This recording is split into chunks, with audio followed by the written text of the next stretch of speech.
Le vent souffle là où il veut et tu entends le bruit, mais tu ne sais d'où il vient ni où il va. Il en est ainsi de tout homme qui est né de l'esprit. Nicodème lui dit, comment cela peut-il se faire? Jésus lui répondit, tu es le docteur d'Israël et tu ne sais pas ces choses. En vérité, je te le dis. En vérité, je te le dis. Nous disons ce que nous savons et nous rendons témoignage de ce que nous avons vu. Et vous ne recevez pas notre témoignage. Si vous ne croyez pas quand je vous ai parlé de choses terrestres, comment croiriez-vous quand je vous parlerai de choses célestes?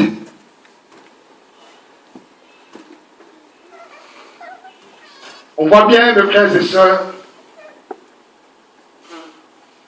combien il y avait le débat entre notre Seigneur et Nicodème. C'est vrai que cet homme, il voulait connaître qui était Jésus, car il avait vu, il avait entendu les œuvres qu'il avait accomplies. Et comme Nicodème, je peux dire qu'il avait un caractère de chercheur.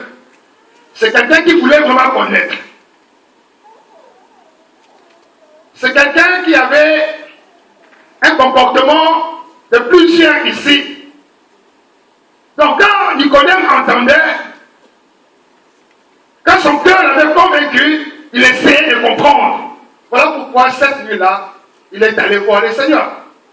Pour comprendre, pour avoir un peu de réponse à ces questions. Mais ce Seigneur qui est venu sur la terre, mourir pour nous les pécheurs, connaissait très bien ce qui était dans son cœur.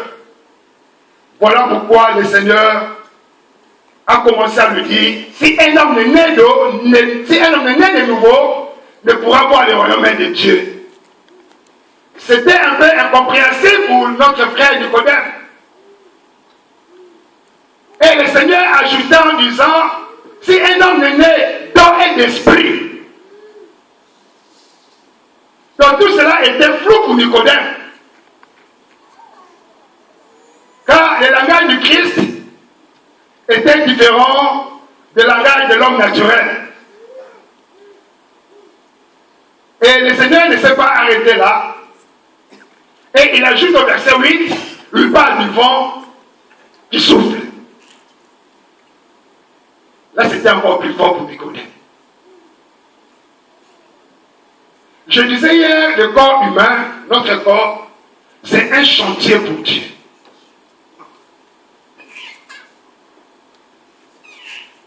Et dans un chantier, quand on travaille, il y a le bruit.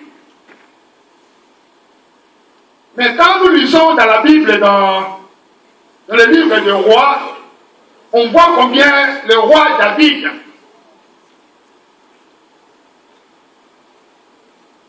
qui avait la pensée de construire, de bâtir l'œuvre de Dieu. La Bible nous dit ceci, quand le temple était dans la construction, pendant la construction, la Bible me dit ceci, il n'y avait pas de bruit. Alléluia. Amen. On construisait le temple, il n'y avait pas le bruit de marteau. Même quand un marteau tombait, le son, le bruit ne se répandait pas. Tel est le corps de l'homme aujourd'hui. Quand tu fais un travail dans le corps de l'homme, quand tu veux transformer l'homme, il est difficile de voir le travail que Dieu est en train de réaliser dans la vie de ces derniers. Mais ce qui est bien est que, au travers des fruits de cette personne, au travers de son comportement, au travers de ses œuvres, on se dit, c'est vrai, ce frère a vraiment changé. Il était mauvais avant, mais depuis qu'il est dans le Seigneur, il est devenu bon. Il était alcoolique avant, depuis qu'il a mis les pieds dans le Seigneur, il ne boit plus. Ça c'est le travail de Dieu. Car mon corps, c'est un chantier. Et quand Dieu rentre dans ce corps, quelque chose se passe. Alléluia. On va lire 1 Roi 6.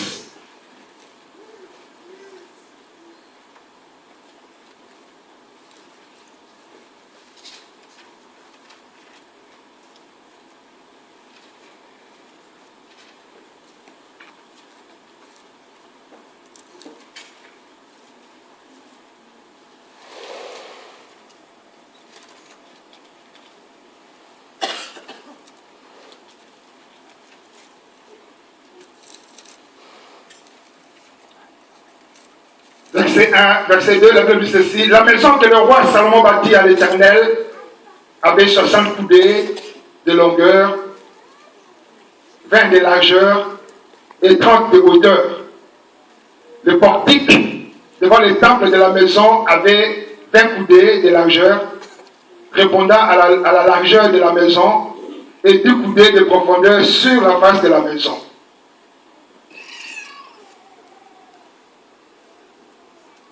Au verset 7, la Bible dit ceci.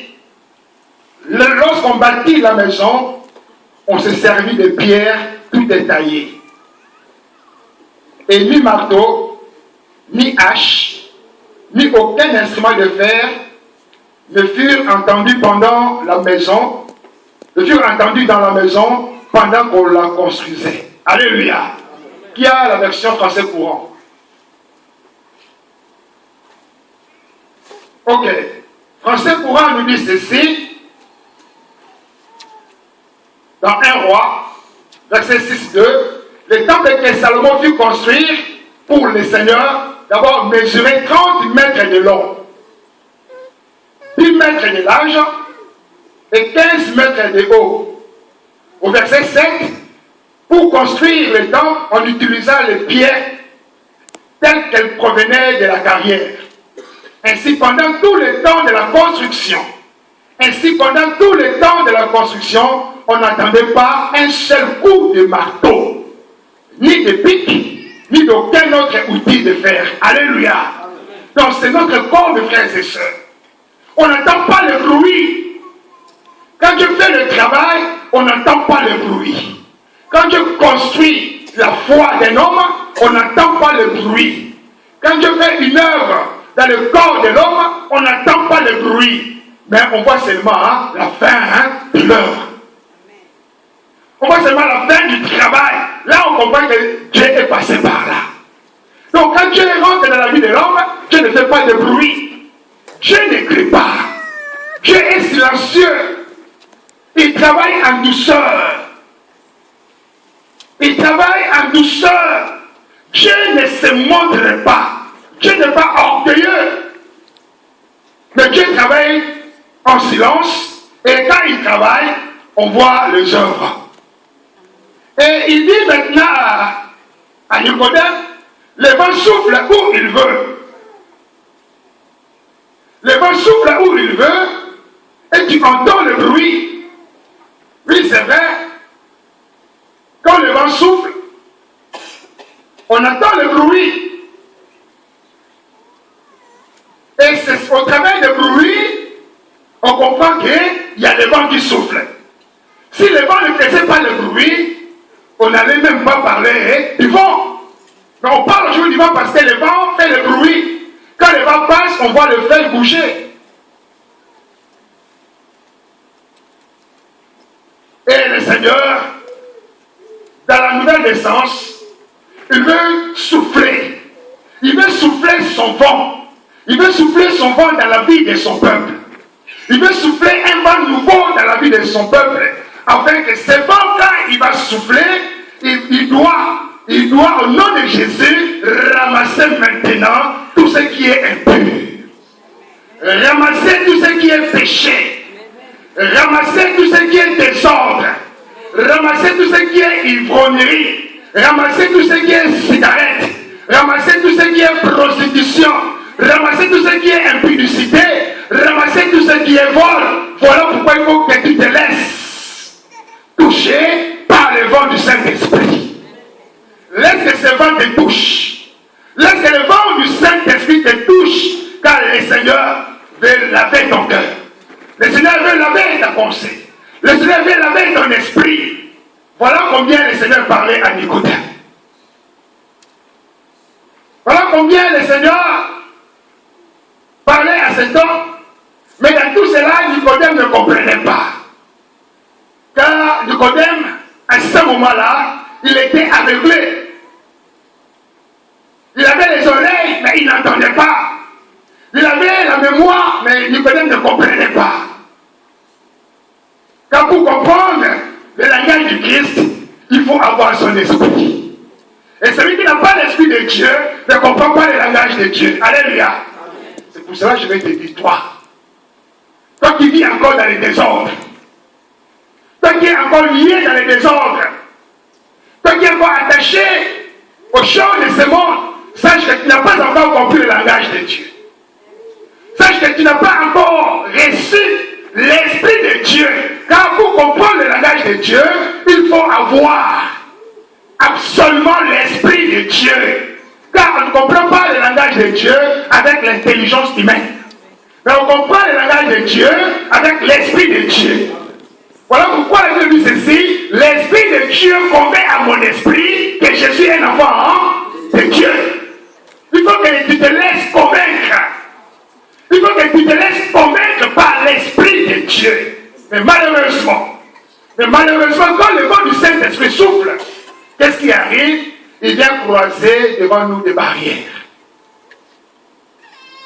On met des barrières pour empêcher le souffle du Saint-Esprit souffler dans nos cœurs. On met des barrières, différentes sortes de barrières, pour ne pas être convaincu par Dieu. On met des barrières pour ne pas être touché par la parole de Dieu. Mais voilà, mon ami, il faut avoir l'Esprit de Dieu. Il faut avoir l'Esprit de Dieu, car c'est cet Esprit qui te convaincra de changer ta vie, de changer ton comportement, de changer ta manière de servir Dieu, de changer ta manière de prier, de méditer sa parole, ta manière de vivre avec tes frères et sœurs dans le Seigneur.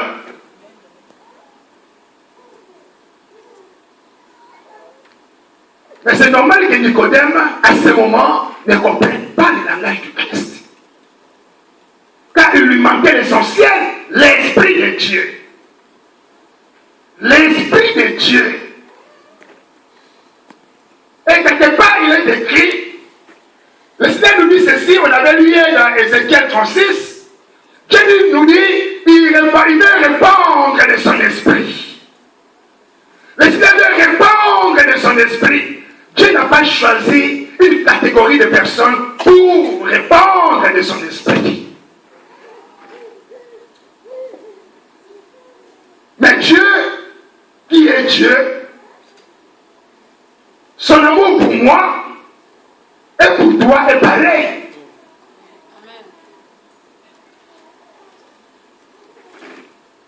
Dieu nous aime car nous sommes ses enfants.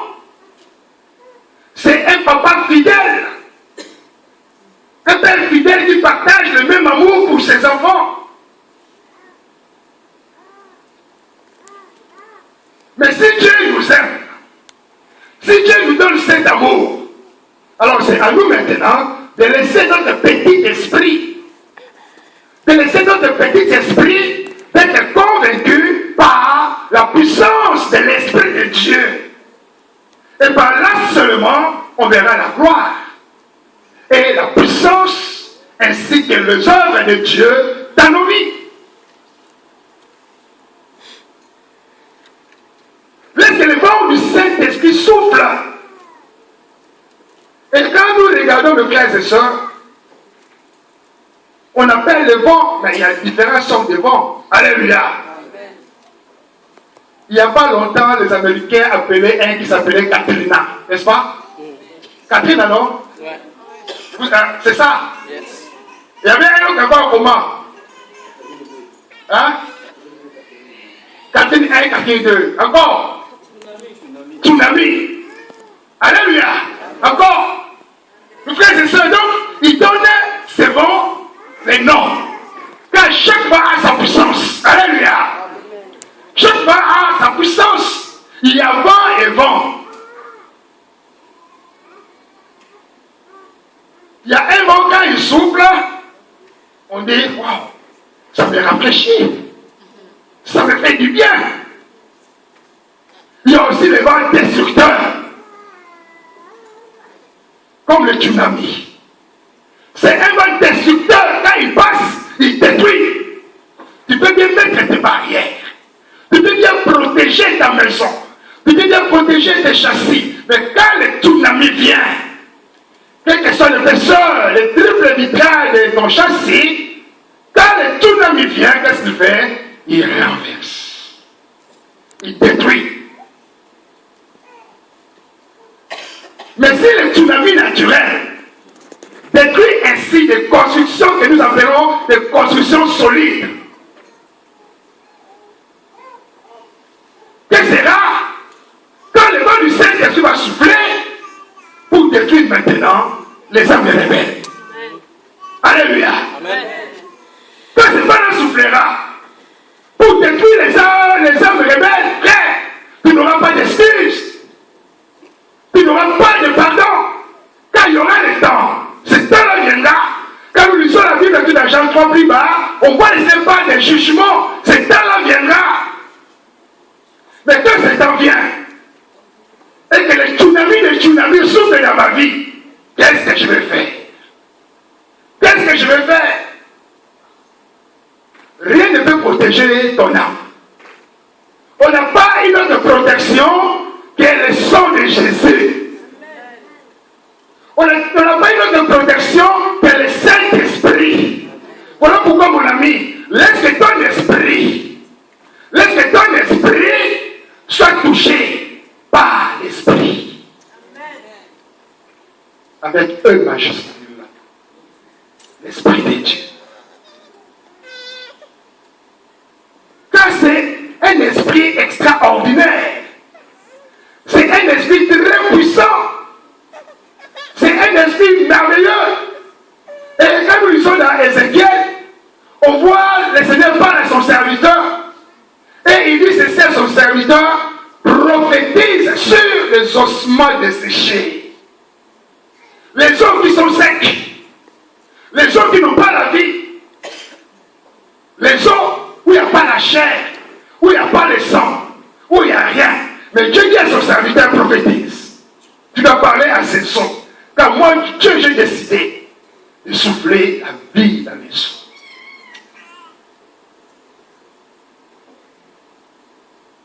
Tu dois comprendre la puissance du Saint-Esprit que c'est, mon frère. Les os, c'est quelque chose de pourri. Quelque chose, c'est-à-dire c'était des êtres humains morts. Ils n'ont plus la vie. Ils n'ont plus la chair. Ils n'ont plus les nerfs. Ils n'ont plus rien. Il reste les os. Nous les Africains, on aime bien manger les os. On aime bien la viande avec l'os. Alléluia. Ça, c'est dans notre nature. C'est comme ça en Afrique, on aime bien la viande où il y a un peu l'os. Quand on mange toute la viande, on mange bien la viande. Qu'est-ce qu'on fait? On suce l'os, n'est-ce pas? On suce l'os, ce qui est dedans, comment on appelle ça? La moelle. Alléluia. Quand on fait tout même pour retirer, si on ne peut pas mettre les doigts, on va juste mettre la cure-dent. On enlève tout ce qui est dedans. Avec les cure-dents, on retire, ou bien on prend une petite cuillère, on enlève tout ce qui est dedans. On suce très bien et on jette l'os. L'os, on met dans la poubelle. Pourquoi mettre dans la poubelle? Parce que ce n'est pas important. Parce que dans l'os, il n'y a pas la vie. Parce que dans l'os ne peut pas produire quelque chose de bien. C'est pourquoi on les jette dans la poubelle. Donc ces jours-là, Ézéchiel, il était devant les eaux. Il n'y avait rien dans ces eaux. Pas de nerfs, pas le sang, il n'y avait rien. Et Dieu l'envoie, va, prophétise, parle à ces eaux. Mes amis, vous savez, des fois les choses de Dieu sont mystiques. Pour comprendre la pensée de Dieu, il faut mettre dans le Seigneur. Alléluia. Amen.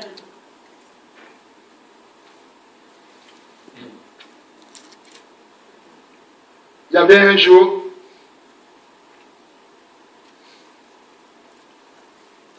quelqu'un qui me dit, elle marchait dans la rue. Il y a eu quelques personnes qui sont venues vers elle. Ils ont commencé à les tabasser. Frapper. Qu'est-ce que je vous ai fait? Laissez-moi, qu'est-ce qu'il y a? Il y a un passant qui passait, il appelle la police. La police arrive. Les autres ont pris la fuite. Ils sont tombés maintenant sur ses frères. Bonjour monsieur. Bonjour. Qu'est-ce qui s'est passé? Il a expliqué son problème. Le nouveau papier. Le frère n'avait pas de séjour. On va aller maintenant à la police faire les papiers. Ils sont allés à la police et la police téléphone maintenant l'office. Nous avons quelqu'un qu'on vient de frapper qui n'a pas de papiers, ainsi de suite. L'office dit à la police, il faut laisser cette personne, on va les régulariser. Alléluia! Le frère c'est ça. Il fallait que le frère ressemble le coup. Voilà comment Dieu procède. Mais il fallait que le frère ressemble le coup pour que son séjour soit régularisé. Mais si tu n'as pas la compréhension de l'esprit, qu'est-ce que tu vas dire? Tu vas peut-être commencer à condamner Dieu. Mais c'est pourquoi tu m'as abandonné. C'est pourquoi tu m'as laissé. Oh, Dieu voulait que ses frères, pour avoir ses papiers, il devait d'abord recevoir des coups. Vos pensées ne sont pas les pensées de Dieu. Alléluia. Les pensées ne sont pas les pensées de Dieu. Il sait comment il procède. Et Dieu, il sait comment bénir son enfant.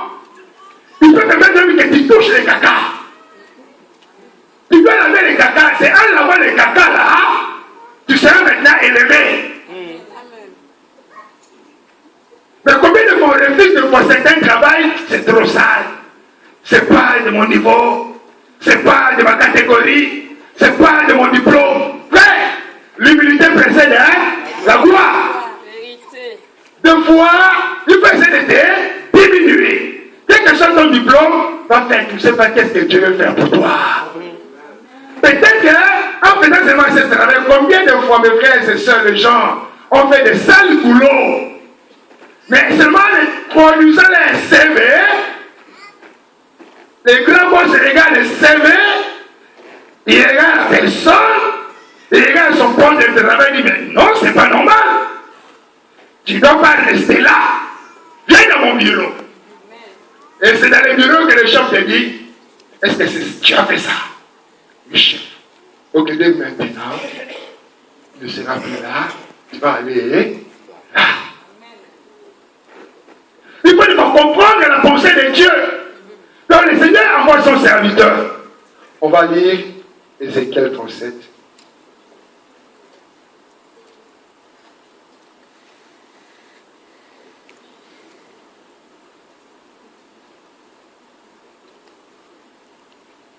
Ézéchiel 37.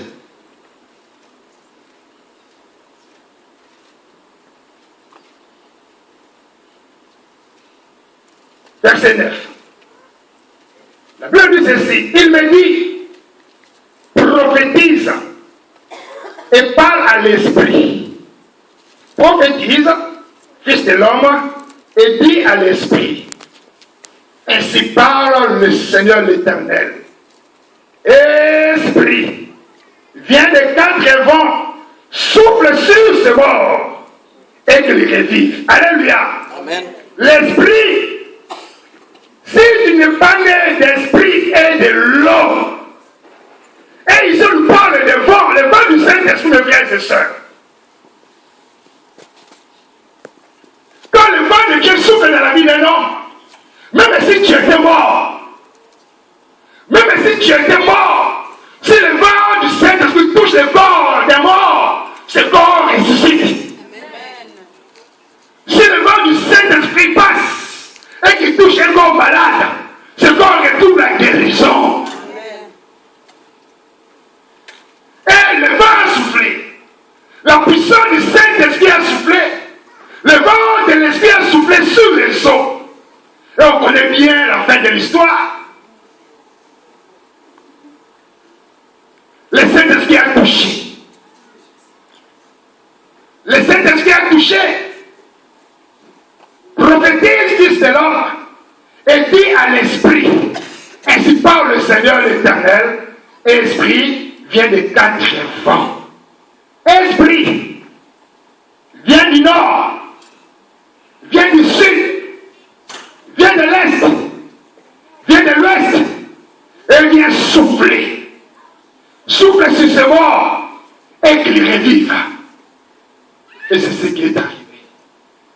Les morts ont retrouvé la vie. Le vent du Saint-Esprit, nous en avons besoin. Tu as besoin que le vent du Saint-Esprit puisse toucher ta vie. Pourquoi? Parce que, on va lire ça. Pourquoi?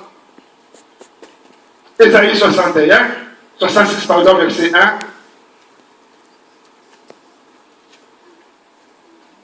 Ésaïe 66, verset 1. La Bible me dit ceci. On va lire Ésaïe 66, verset 1.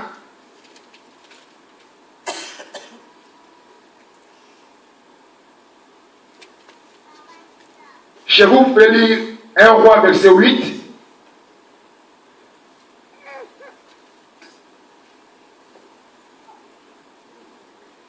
Ésaïe 66, verset 1 nous dit ceci. Ainsi parle l'Éternel. Le ciel est mon mon trône, et la terre est mon marchepied. Quelle maison pourriez-vous me bâtir? Et quel lieu me donneriez-vous pour demeure? Et maintenant, quand nous avons la Acte des Apôtres, Acte des Apôtres, chapitre 17, la Bible me dit ceci.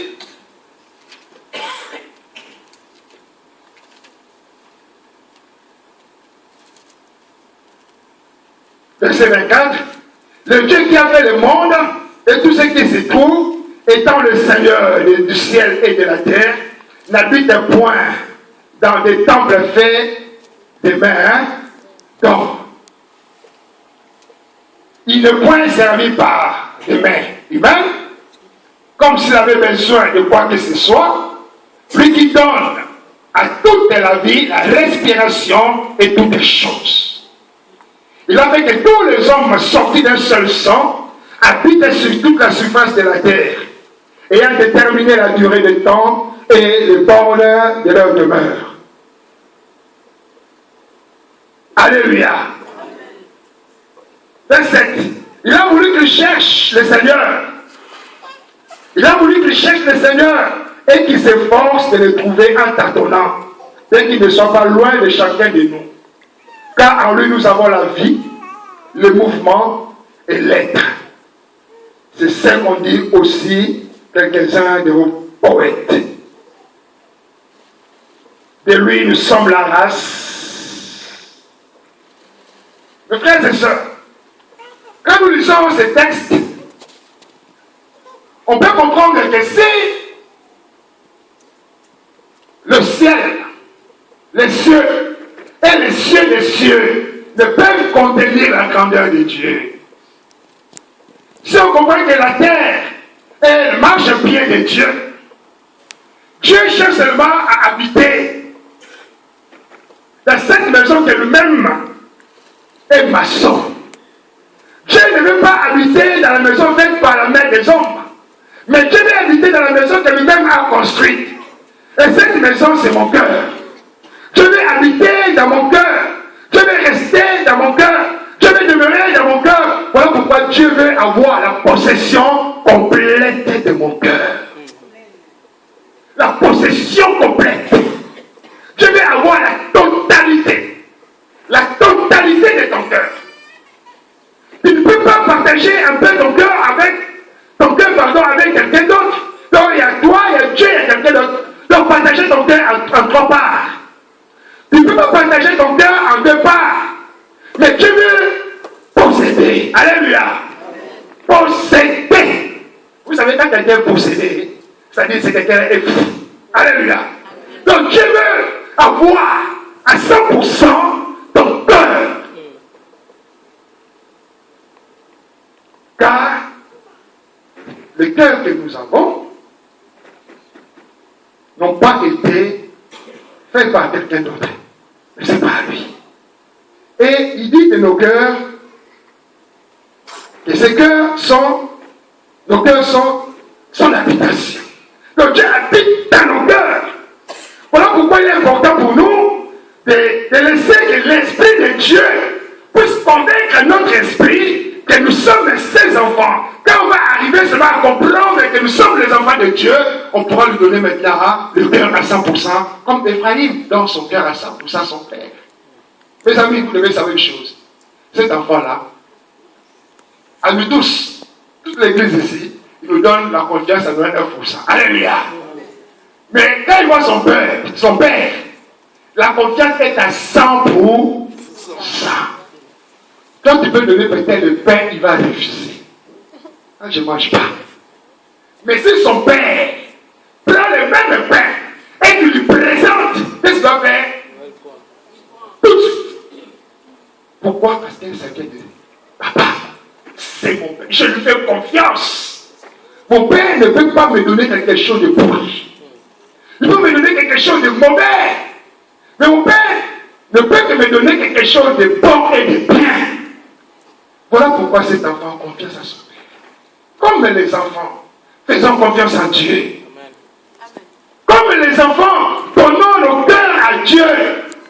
Comme nos enfants, laissons que le vent du Saint-Esprit, que ce vent souffle, essayons d'enlever des barrières. Enlève toutes ces barrières que tu as mis autour de toi. Enlève toutes ces protections. Enlève ces protections. Le fétiche ne protège pas. Le fétiche ne protège pas. Tu vas consulter un féticheur. Je veux la protection contre les accidents. Tu mourras par un accident. Je veux quelque chose pour avoir beaucoup de femmes. Tu mourras de sida. Je veux la protection pour avoir l'argent. Tu mourras pauvre.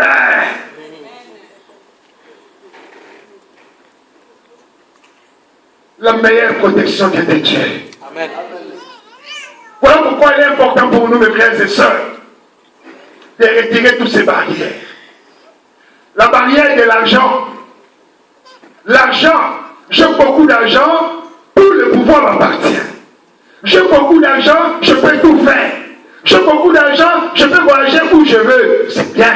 Mais si Dieu décide aujourd'hui que tu tombes malade, même si tu avais ton billet d'avion, tu voyageras pas. L'argent, c'est pas une protection. Certains aussi se trompent. Le travail, c'est une protection. Ce n'est pas vrai. Le travail, c'est pas une protection. Tu peux aussi faire que le travail et devenir chômeur. L'entreprise aussi peut tomber en faillite. La meilleure protection vient de Dieu. Voilà pourquoi le dit des forces, de protection périssables que tu as mis autour de toi. enlève ça de ta vie et laisse que la gloire et le vent du Saint-Esprit puisse souffler en toi afin que tu deviennes l'homme que Dieu désire. Laisse ton cœur, libère ton cœur et laisse Dieu rentrer dans ton cœur. Libère ton cœur et laisse que l'Esprit de Dieu puisse rentrer. Dieu veut prendre la possession. La possession. Que le Seigneur te bénisse, toi qui es là dans la salle ce soir. Et que le Seigneur t'a fait faire un travail terrible dans ta vie. Peut-être que même tu ne te rends pas compte. Mais le Seigneur est en train de retirer de mauvaises choses dans ta vie. Il enlève en toi le goût de l'alcool. Il enlève en toi le goût de la cigarette. Il est en train d'enlever en toi le goût de femmes. Il est en train d'enlever en toi le goût des hommes. Il est en train de retirer en toi le vol. Ainsi des choses semblables. C'est en train de faire un travail terrible. Et tout c'est pas dans le silence. Dans le silence. On le voit, c'est au travers du fruit. Ton comportement t'accuse. Alléluia. Ton comportement t'accuse. Qui nous dit, tu vois combien Dieu fait dans ma vie. Dieu travaille. Tu vois combien Dieu les change. Tu vois combien Dieu les transforme. Oui, Dieu veut des gens comme ça. Qui ont le cœur sensible. Qui sont prêts à laisser leur cœur pour le Seigneur. Afin que Dieu fasse son travail. Car Dieu veut faire un travail. Car notre corps, c'est un chantier. C'est un chantier. En aucune fois, la maison qui est en construction dit au maçon, en tout cas, ça suffit maintenant, laissez-moi tranquille. Vous pouvez vous arrêter là. En aucune fois. En aucune fois, une maison a osé parler au maçon d'arrêter la construction. En aucune fois. Quand les maçons commencent le travail, ils vont jusqu'à la fin. Et Dieu aussi veut maintenant faire le travail qui a commencé dans ta vie, aller jusqu'à là, à la fin. Alléluia. Pourquoi Dieu veut t'amener jusqu'à la fin? C'est parce que regardez un peu. Quand une maison est en chantier, ça ne donne pas le plaisir peut-être d'aller visiter. Ça ne donne pas le plaisir même de mettre son petit matelas. Parce qu'il y a la poussière, il y a des panneaux partout, il y a des saletés partout. Donc la maison est en chantier. Là où il y a les chantiers, il y a la saleté. Et comme mon corps c'est un chantier, il y a encore la saleté. Alors le Seigneur maintenant, qu'est-ce qu'il fait? Il commence à construire. Dieu commence à bâtir. Dieu commence à construire. Il commence à retirer des saletés. Il enlève pièce par pièce. Et il m'amène jusqu'à la fin. Et à la fin de la construction, quand l'architecte vient remettre la clé maintenant au propriétaire de la maison, quand le propriétaire va aller à la maison, qu'est-ce qu'il va faire? Il va commencer à contempler sa maison. Il va commencer à regarder, waouh, c'est super. Ils ont fait un travail comme ça.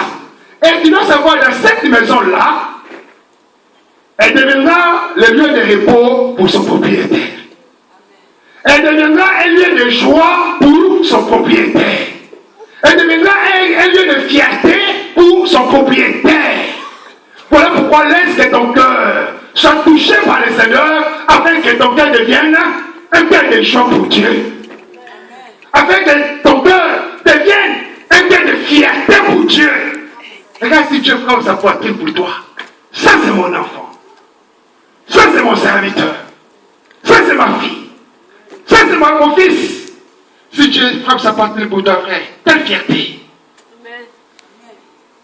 Donc c'est pour dire, Dieu a fait un travail et il est arrivé à la fin. Et il est content de son travail. Voilà pourquoi il a créé le monde. Et la Bible dit ceci, tout ce que Dieu a créé était bon. Alléluia. Tout ce que Dieu fait pour nous est bon. Tout ce que Dieu fait dans nos vies est très bon. Voilà pourquoi, toi qui n'es qu'un chantier, toi qui n'es qu'un chantier, laisse cet architecte faire son travail. Et vous les baptisés de ce soir, je vais vous dire une chose, Jacob.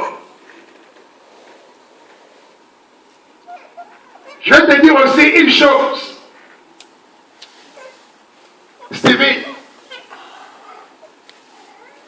une chose aussi à toi, Tommy, et à toi, Lucie.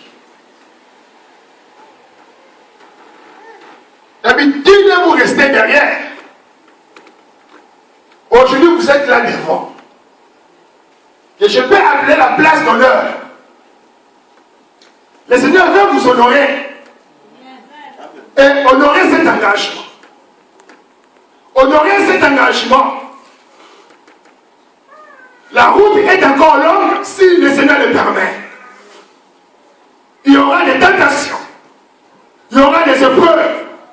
Il y aura des difficultés.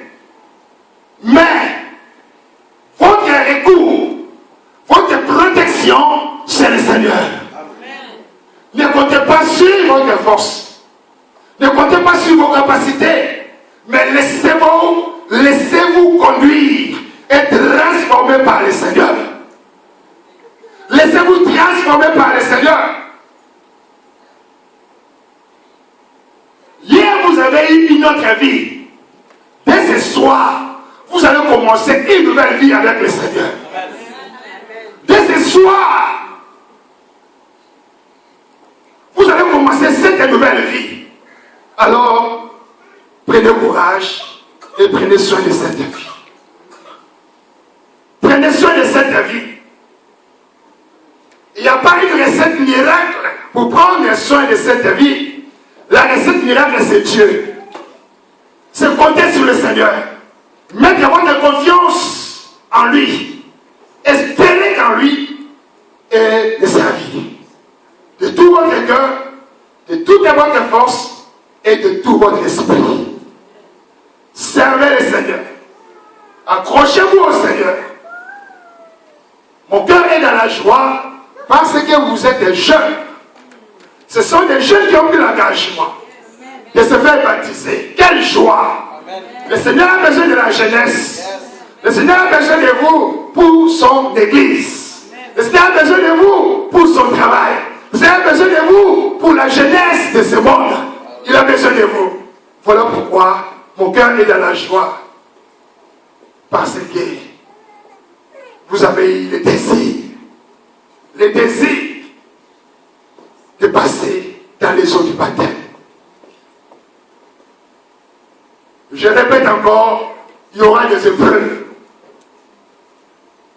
Mais dans l'épreuve, il ne faut pas tourner dos à Dieu. Dans les épreuves, criez à l'Éternel. Criez à l'Éternel et appelez l'Éternel au secours. Lui qui est le Dieu fidèle, il viendra vers vous. Ce soir, le Seigneur veut souffler le vent du Saint-Esprit dans vos vies. Il veut souffler ce nouveau vent. Ce nouveau vent qui va faire le travail. Qui va faire le travail extraordinaire dans vos vies. Ce nouveau vent qui va retirer tout ce qui était péché hier. Et dans les jours qui viennent, le Seigneur vous dira, regardez combien tu as vomi cela. Car Dieu, au travers de ces vents, il veut que vous vomissiez tout ce que vous avez mangé hier de pur, afin que ce soir, vous deveniez pur. Alléluia. Amen. Le vent du Saint-Esprit dans vos vies.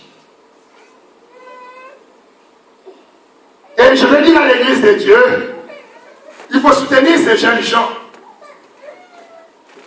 Ces jeunes gens ont besoin de vous. Ils sont jeunes. Le monde les attire.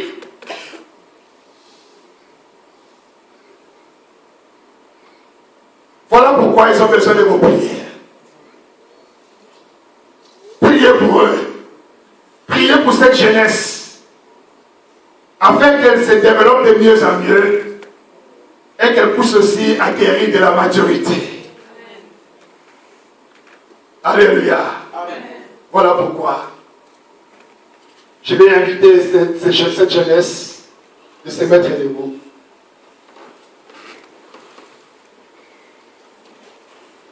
Et je vais inviter la sœur Pascaline et le frère Achille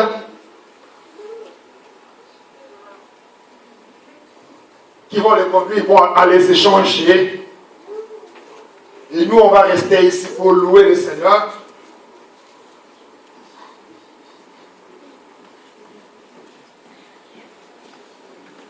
Après, on va aller de l'autre côté pour les baptêmes.